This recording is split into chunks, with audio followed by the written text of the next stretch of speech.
بسم اللہ الرحمن الرحیم۔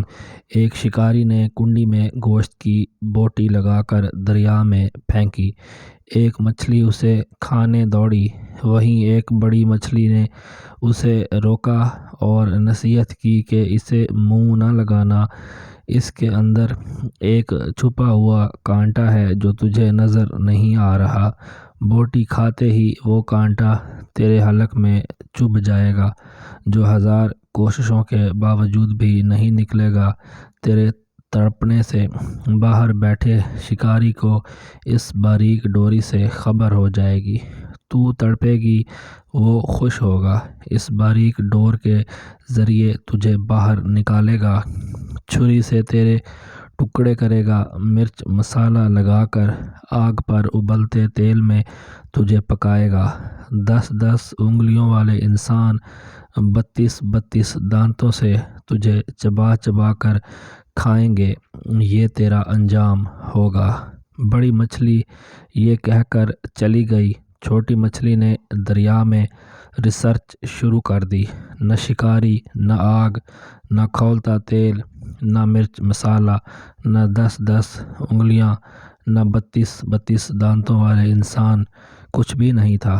چھوٹی مچھلی کہنے لگی کہ بڑی مچھلی ان پڑھ، جاہل، پتھر کے زمانے کی باتیں کرنے والی، کوئی حقیقت نہیں اس کی باتوں میں۔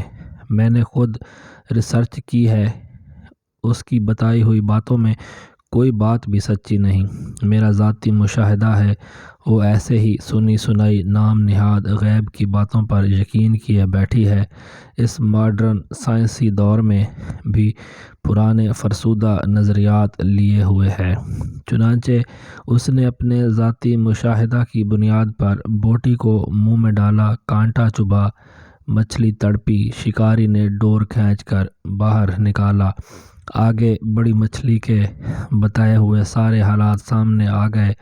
انبیاء کرام علیہ السلام نے انسانوں کو موت کا کانٹا چبھنے کے بعد پیش آنے والے غیب کے سارے حالات و واقعات تفصیل سے بتا دیے ہیں۔ بڑی مچھلی کی طرح عقل مند انسانوں نے انبیاء کرام علیہ السلام کی باتوں کو مان کر زندگی گزارنی شروع کر دی۔ چھوٹی مچھلی کے نظریات رکھنے والے انبیاء کا بتایا ہوا راستہ چھوڑ کر اپنی ظاہری ریسرچ کے راستے پر چل رہے ہیں۔ موت کا کانٹا چبھنے کے بعد سارے حالات سامنے آ جائیں گے۔ مچھلی پانی سے نکلی تو واپس نہ گئی، انسان دنیا سے گیا تو واپس نہ آیا، بس یہی وقت ہے اگر ہم سمجھ گئے تو۔ اگر ویڈیو اچھی لگے تو لائک کر دیں، اور اس طرح کی مزید ویڈیوز دیکھنے کے لیے ہمارے چینل کو سبسکرائب کر لیں۔ شکریہ۔ اللہ حافظ۔